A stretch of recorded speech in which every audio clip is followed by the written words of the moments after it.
During the middle part of Season 5 on the channel, I did something that, I do quite a lot actually, and I reviewed a game that I had never played before that week. And in fact, it was a game that I really knew very little about just in general, other than its name. And that game was Monger, with that Genesis version that I was reviewing at the time being released in March of 1993.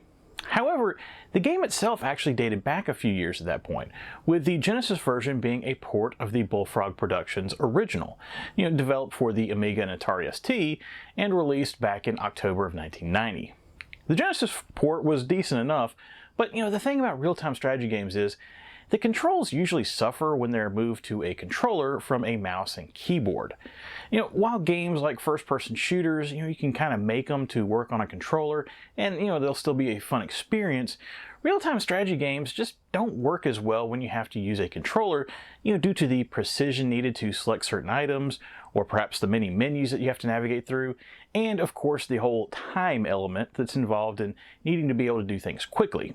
At least that's been my experience, and that's how I felt when I was playing Monger previously.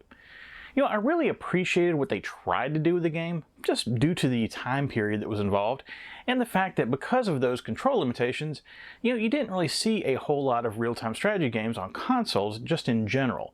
But, it just didn't really work for me. So I gave it 2 stars, mainly just for the effort and the port. Electronic Arts wasn't quite done with Monger yet though, and due to that, we got what we're looking at today, which is the Sega CD version of Monger. Now, this version of the title was one of the last ones to be released along with the Macintosh port, with the Sega CD version specifically hitting the market in January of 1994, almost a year after that Genesis version. However, I should probably pause for a second because I'm sure that there's viewers out there that are new to the channel and they might be confused as to why I'm reviewing a game again that I've already reviewed 100 episodes ago. Well, believe it or not, sometimes there's some significant differences between the Genesis version of a title and the Sega CD version of a title. And, then there's some crappy video of Bill Walsh that's added. Hi, my name is Dave, and welcome to Zilog and Moto, the channel where, I'm more concerned about the difference between the Sega CD and Sega CD 32X releases. I'm really not looking forward to reviewing Corpse Killer twice. Anyway, I'm about to collect and review the nearly 1,280 titles released in the English language for the Sega Master System, Genesis/Mega Drive, Sega or Mega CD as the case may be, and finally the 32X.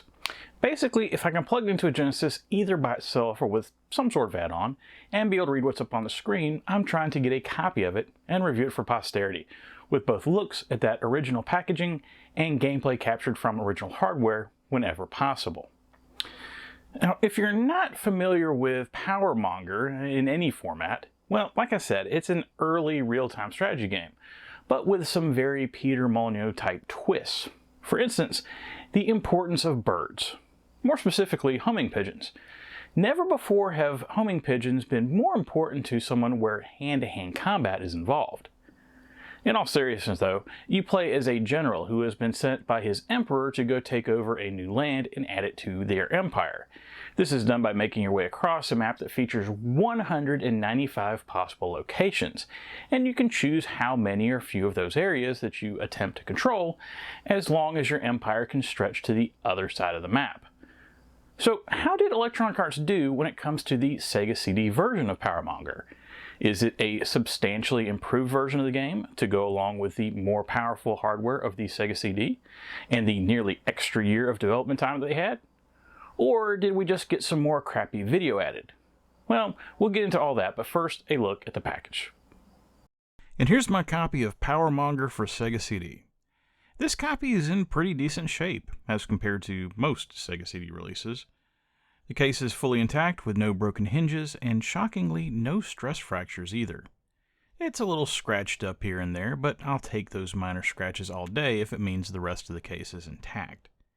The tray inlay looks fantastic with no water damage, and the manual has a little bit of wear to the cover, but overall it's held up pretty well, and just looks like it's actually been used, which isn't surprising for a game like Monger, where you're going to be in trouble without the manual. More on that in a bit. I've had this copy for a few years now. I think I probably paid about $30 to $35 for it, and that's pretty close to what it's going for on the resale market as well, with copies currently going for between $25 and $30 on eBay, which is down a few bucks from 2024. Surprisingly, it's selling for more or less the same price as the Genesis version. Usually the Sega CD version would be going for a little more due to less copies being out there. And then even the Mega CD version isn't going for a lot, with copies of it selling for between $40 and $50. So clearly there's not a ton of demand for Power Monger in 2025. As far as the front cover goes, it's basically the exact same cover that was used for the Genesis version, just crammed into the thinner Sega CD formatting.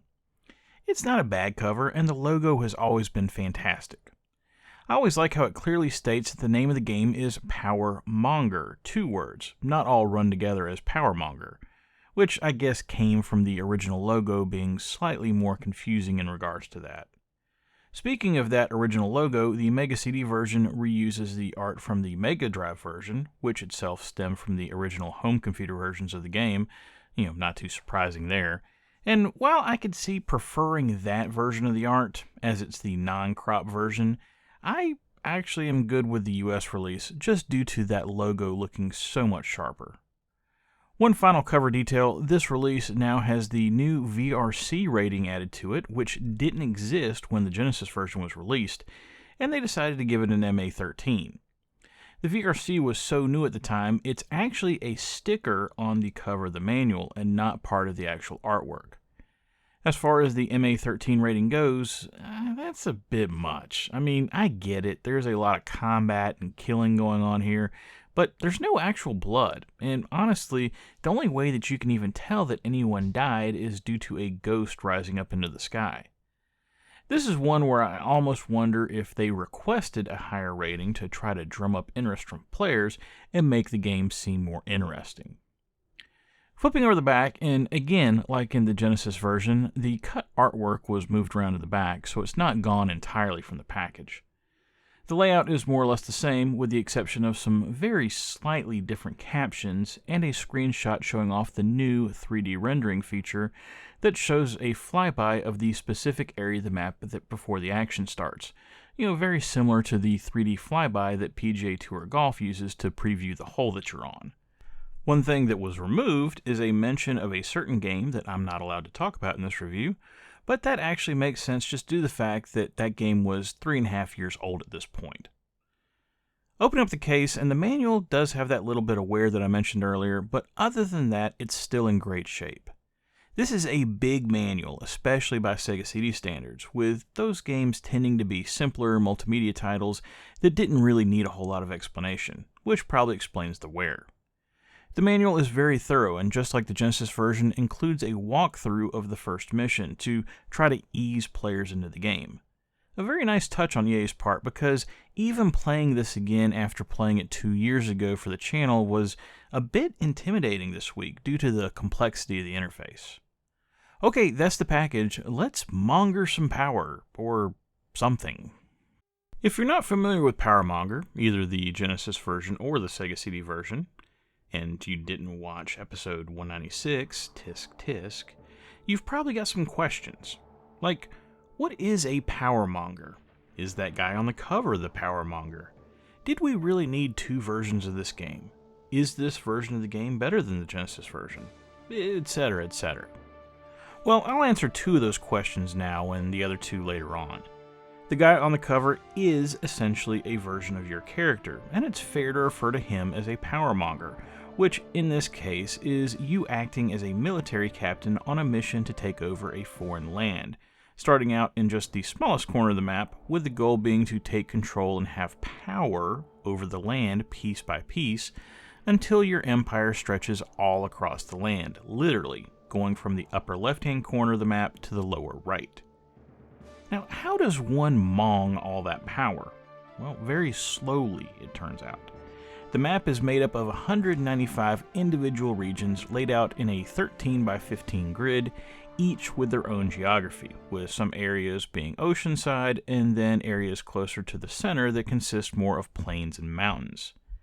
Completionists can make an effort to rule over all 195 regions on the map if they wish, and they just really love monging some power, I guess, but ultimately, it's not necessary to win the game, and this isn't a game where you get stronger the more areas on the map that you control, so there's no real benefit to conquering regions that aren't in your path to the goal, other than to just potentially give you an alternate path to said goal, if you happen to run into a specific region on your way that seems to be a bit difficult to take over. In fact, every mission goes the exact same way. You start the mission with just your character, the captain, and a small army of troops around you and a set amount of food. It's at this point that you break camp and start to adventure around the countryside, with the goal being to take control of each of the towns in that region.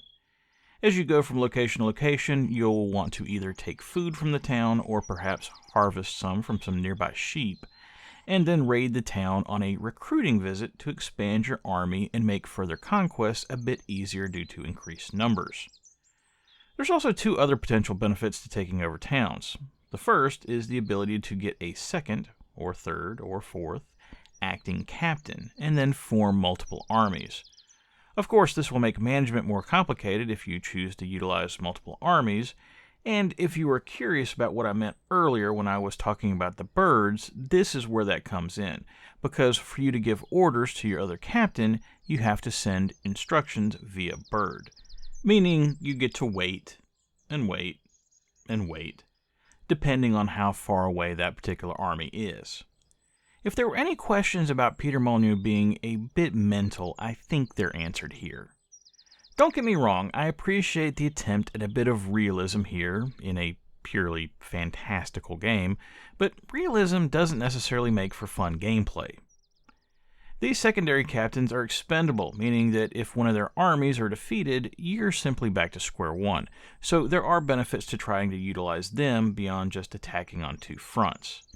However, with the mentioned management overhead, in most missions, you may be better off just ignoring that they exist and let them sit around looking at the map like your supervisor that hasn't had anything useful to say in a meeting for the last 5 years.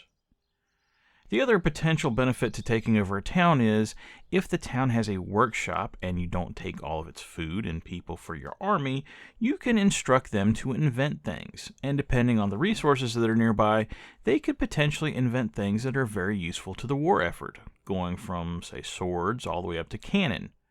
Unfortunately, the setup here is pretty rudimentary. It's not like, say, a Warcraft, where you can actually control what gets created simply by building a certain resource. So, unless you really need to be inventing things to combat an army that outnumbers yours by a substantial amount, you may be better off just ignoring this feature also altogether.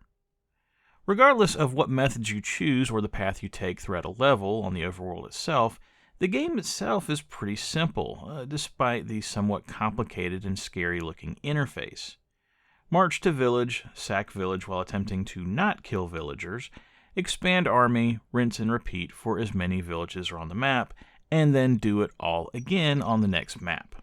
Players that have played previous versions of the game, especially the Genesis version, will be familiar with all of this, as nothing has really changed from a gameplay perspective, and the Sega CD version of the game is just Power Monger again, but in a shiny Sega CD wrapper.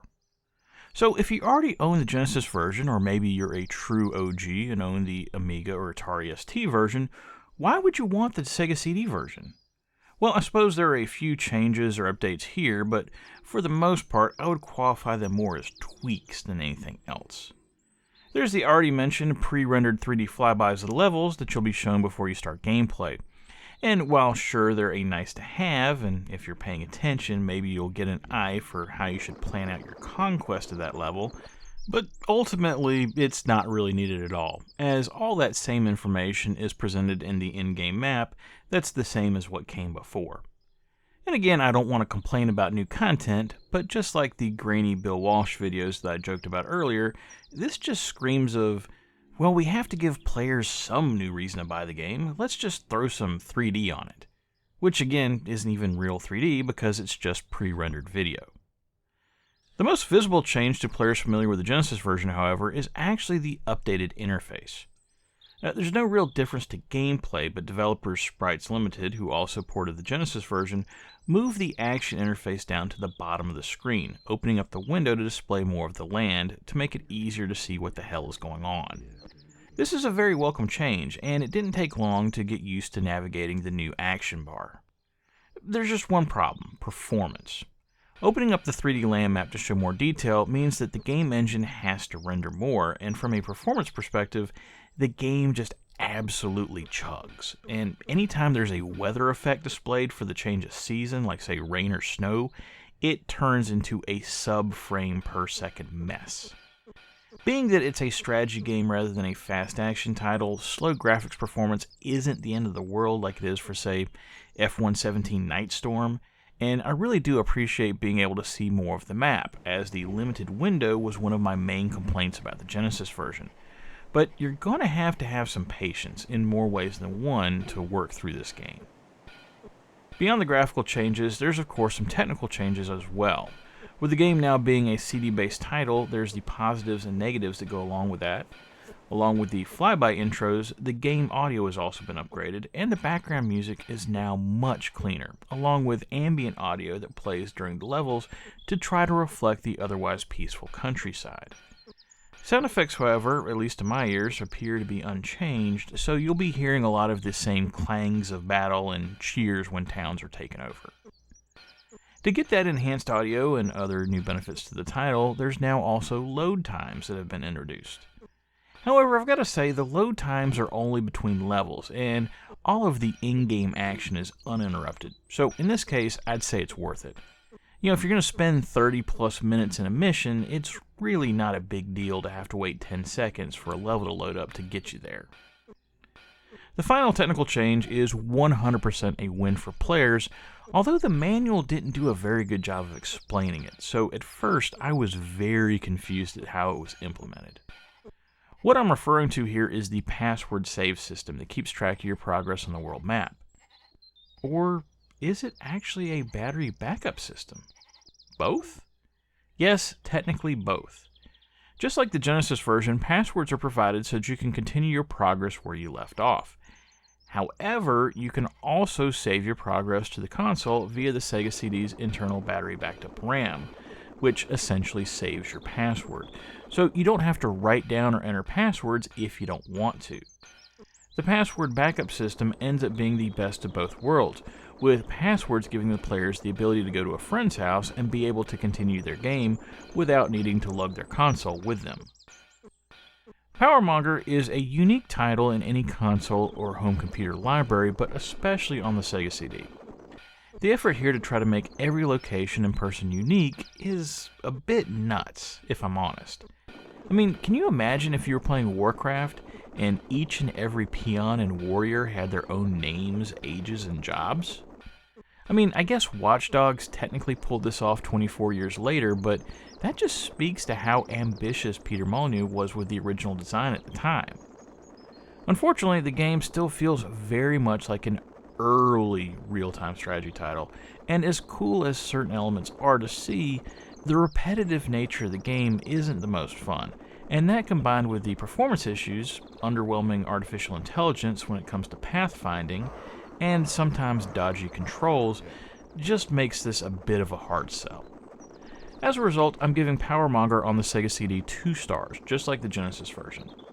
It's definitely better than the Genesis version, no question about that, so if you have the choice between the two, go ahead and go with the Sega CD version, but I still would only recommend this to the most ardent real-time strategy fans.